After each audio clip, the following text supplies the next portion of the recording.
Let's get a quick take on this last one. Denver Mayor Michael Hancock announced the Next Stage plan, which is the newly proposed design of the Denver Performing Arts Center. The plan calls for a design and funding study to take place over the next 9 months. Lisa, out of the table, you're one of our theater experts here. So what do you think of the plan and the year they've given to do the financial study? Well, I think it's sort of vital that they use the year to do the financial study.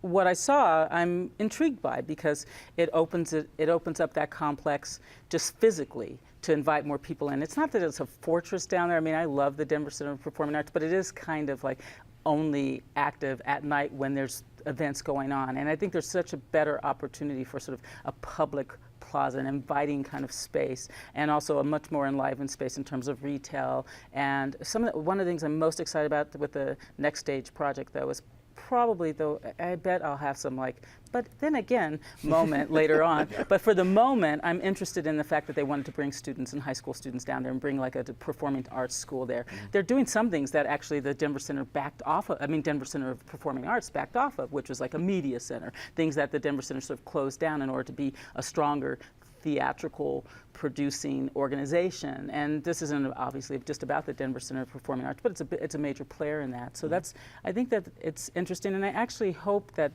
as they're doing the funding, they continue to sort of have their ears open to what people want in terms of inclusion, because that's really part of it. It's like diversity, inclusion, enlivening the downtown area in a real way.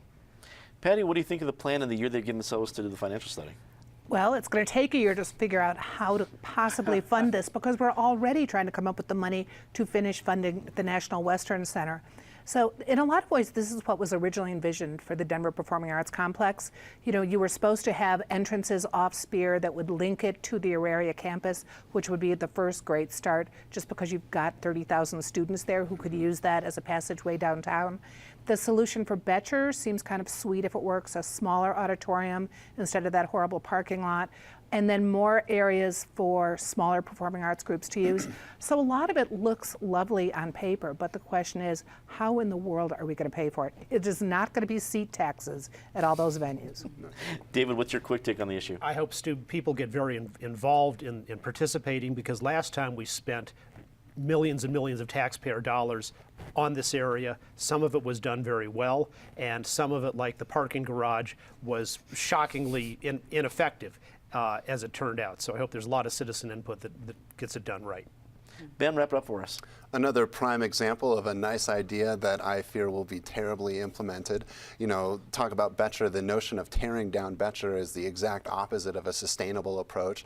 They're also talking about giving away public land to private developers without asking taxpayers, which I think is a huge problem and something that this administration has repeatedly shown a willingness to do, which I, again, find deeply problematic and a violation of the public trust.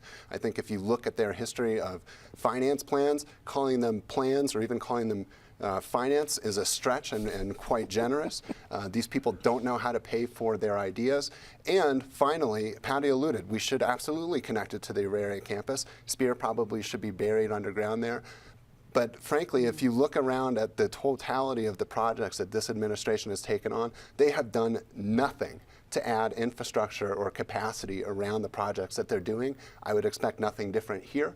So my take is, as usual, a very cynical one when it comes to this administration. But frankly, the proof is in the pudding. They've had 6 years, and they haven't shown any capacity to have visionary leadership. I just wish you took a position on this, man. You seem so wishy-washy, milquetoast. Maybe next time.